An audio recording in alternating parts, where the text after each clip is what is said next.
Yeah. How far? Go.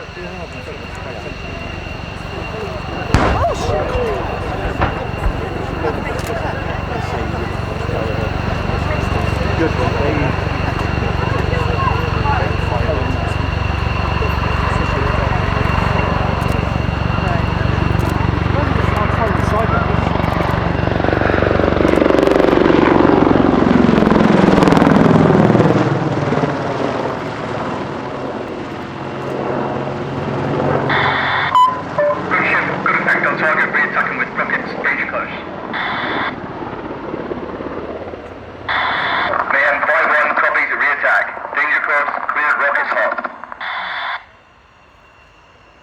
The pilots have identified further enemy elements and repositioned the aircraft in order to bring the 70mm rockets to bear on the target. Good ship, cleared hot, tipping in rockets. Rockets. Good ship, rifle.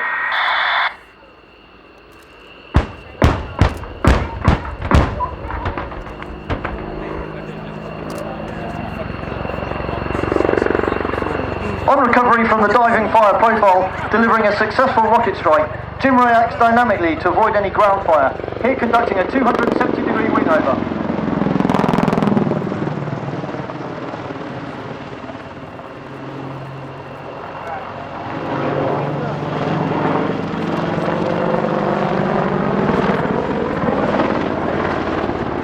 With a further enemy vehicle sighted, the pilot uses a 180-degree return to target wing over to rapidly reset back towards the fight. The fight's front-seated gunner elects for a further Hellfire strike, followed up with the Apache's potent cannon firing 30mm high-explosive rounds. Good ship, tipping in, missile to gun.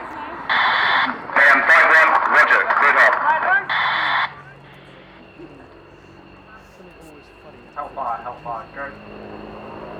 30 mil, go.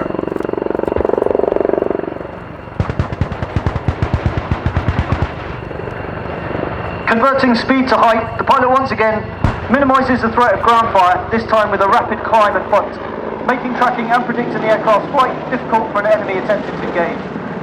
The bot sees the aircraft pitch from 90 degrees nose up to 90 degrees nose down at the highest point of the manoeuvre.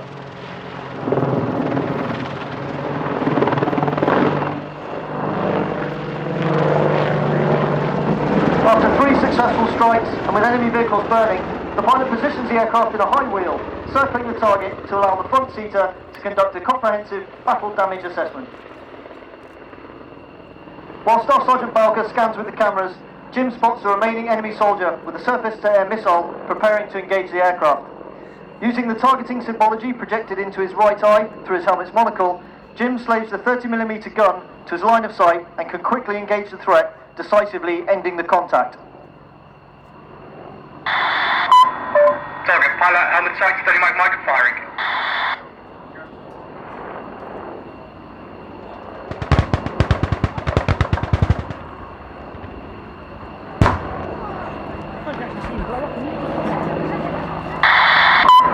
Mayhem 5-1, this is gunship, engaged with missiles, rockets and gun, all targets destroyed. Mayhem 5-1, copies, all targets destroyed. Enemy fire has ceased with no friendly casualties. Many thanks, end of mission. With the threat eliminated and the friendly ground forces safe, Gunship has demonstrated the value of Apache close air support and the lethality of its precision strike weaponry, whilst also acting as a deterrent for future enemy action. Concluding the tactical demonstration, Jim will now fly a short routine to display the Apache's impressive range of manoeuvrability. Establishing in the high harbour at 800 feet, initiating with cyclic stick, Jim will pitch forward to 80 degrees nose down, balancing with pedal and allowing airspeed to build before recovering the dive at 200 feet above the ground.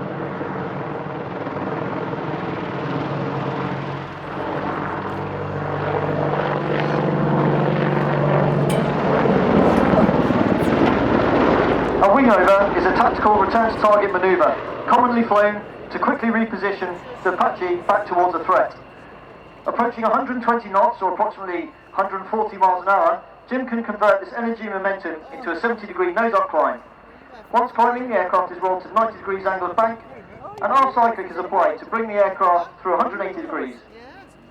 Heddle is used to align the tail, ensuring it follows the nose.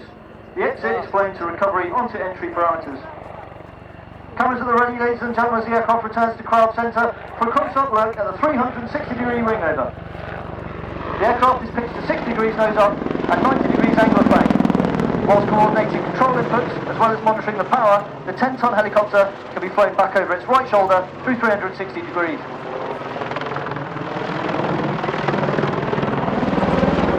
A flaring turn can be used to wash off excess speed, allowing the arrival into a 100-foot hover to demonstrate the low airspeed handling capabilities of the aircraft. 2017 sees the Army Air Corps celebrating its 60th anniversary, and the Apache has been at the centre of Corps' recent operational experience. The aircraft developed a fearsome reputation in Afghanistan, and it has been, and will continue to be, deployed in the maritime role, flying from Royal Navy ships at sea. The Apache Force is also currently committed to supporting the Air Assault Task Force, UK Special Forces, and with the aircraft's flexibility and firepower, it is a critical manoeuvre element in the Army's modernised division. As well as an impressive history, the Corps has a bright future, with the procurement of the Echo model Apache. A significant update to the longbow, the AH-64E Apache Guardian, will be fully integrated into the new Queen Elizabeth class carriers to continue providing a vital land and maritime strike capability. The Apache has 4 weapons pylons mounted on the stub wings. These stations can be fitted independently with either CRV-7 rocket launchers, Hellfire missile rails, or external fuel tanks for increased range and endurance. As you can see today, Gunship has been configured with a mixed loadout of rockets and missiles. Each rocket launcher that you can see on the outboard pylons houses 19 70mm folding fin rockets, while the missile racks can hold up to 4 radar or laser-guided Hellfire missiles. These pylons will automatically articulate through 90 degrees to keep the weapons in firing constraints for as long as possible. Both the rockets and the missiles can engage targets out to 8 kilometres, while the powerful M230 30mm cannon mounted underneath the fuselage can fire highly explosive rounds out to beyond 4 kilometres, with a cyclic rate of 625 rounds a minute. As you watch Gunship perform sideways laterals, you can see the Apache's impressive hover performance and a representative operational weight. Above the main rotor disc, you'll notice the distinctive shape of the aircraft's fire control radar. The radar is able to scan out to 8 kilometres, detecting over 1,000 targets, prioritising them and offering the pilot 16 simultaneous firing solutions through the aircraft's weapons processors. Along with target detection and missile guidance, the radar is also capable of mapping the terrain ahead of the aircraft in flight to assist in navigation and terrain avoidance at night or in bad weather.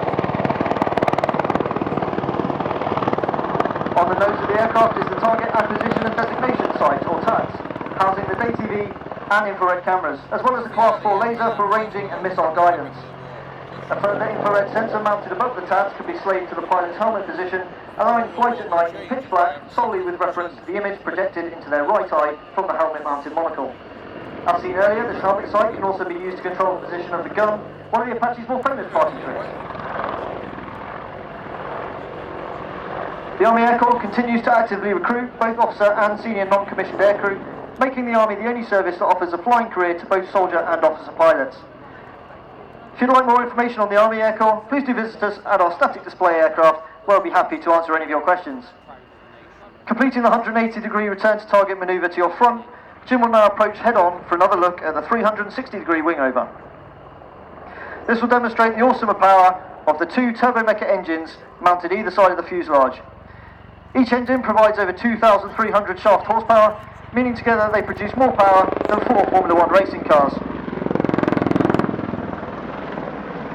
The Apache is capable of flying on just a single engine should it sustain any battle damage.